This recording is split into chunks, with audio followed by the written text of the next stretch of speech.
ఇక పొద్దుగాల లేస్తే నీ దండం పెడితే ఎన్ని గండాలు ఎన్ని గాషారాలు ఇగో ఈ కథ నడుస్తుంది. మరి అవన్నీ ఎందుకు వస్తున్నాయి ఏమిటికి వస్తున్నాయి అంటే ఇగో ఈ వీడియో చూడు అర్థమవుతుంది.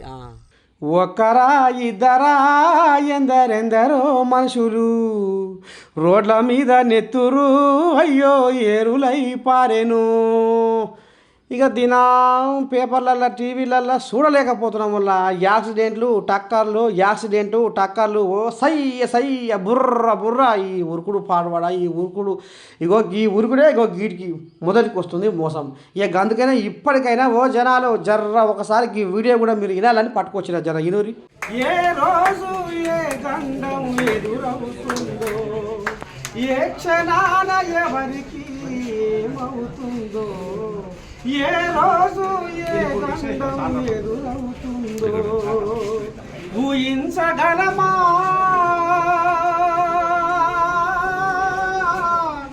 ఈలోపే కలగంటే నిజమనుకోగలమా. ఇక మరి పొద్దునాడ లేచి మనం పొద్దుదాకా బిజీ బిజీ బిజీ ఫోన్ చేస్తే ఫోన్ మాట్లాడుతారు తీర్పుండదు. ఇక అక్కడ దావత్ అయితే ఇక ఆడ దావత్కి కరెక్ట్ డేకి పోవాలి. ఆడ దావత్కి ఆడ పెళ్లి ఇంకా పుస్తకాట్లే ఇంకా నిమ్మలంగా పోదాం. అరే నువ్వు రారా వయసులోకి రారా ఈ రకంగా అయ్యా మీరు దండ చెప్తున్నాం. ఇప్పటిదాకా ఈ ఆర్టీ వాళ్ళకి అధికారులు కూడా బాగానే చెప్పారు. ఎవరికైనా తాగబోతే అయితే ఇంటికాడ తాగుని పండుకొని కానీ మీరు అడ్డగోడిగా ఈ పెళ్లి కానీ ఈ దావతి కానీ ఈ పేరంటారు కానీ ఏం తాగు మంది పడాలి పడవేసు. దయచేసి ఇప్పుడు వెళ్ళాక నేను మనిషిని మంచిగా అనాలి చెడు అనాలి. రాజకీయ నాయకులు కూడా ఏంటన్నా మారుమూల ప్రాంతాలలో కానీ ఇంకెక్కడైనా మెయిన్ రోడ్లో కానీ గుంతల రోడ్డుకుంటే మాత్రం కాటించాలి. సరిచూసే ఉపాయం కూడా మరి నాయకులు కూడా చేయాలి.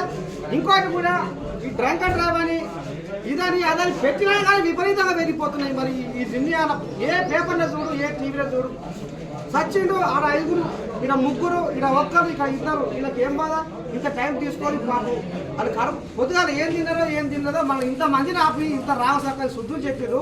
ఇప్పటికైనా మనం చాలా సోయి తెచ్చుకొని ఎవరైనా సరే నేనైనా సరే మీరైనా సరే ఎవరైనా సరే సోయి తెచ్చుకొని ఇక మరి ఈ జాతీయ రోడ్డు భద్రతా మాసోత్సవాలు పెట్టింది కాబట్టి ఖచ్చితంగా ఇప్పటి నుంచైనా మనం ఓ 10 మందికి చెప్పుదాం. మనం కూడా ఒక సక్రమమైన పద్ధతిలో ఉండాలని మనస్ఫూర్తిగా కోరుకుంటున్నాం. అందరికీ సెలవు. నీల నరసింహ రిపోర్టర్ అంటే అమ్మ న్యూస్లో ఆయన పాట చక్కగా పాడి చూసినా ఏ క్షణాన ఏమొస్తుందో అవునా కదా. ఏ క్షణాన ఏం జరుగుతుందో యాక్సిడెంట్ అంటే అనుకోకుండా జరిగేదే. ఆ యాక్సిడెంట్ నివారించుకుందాం, ప్రాణాలు కాపాడుకుందాం.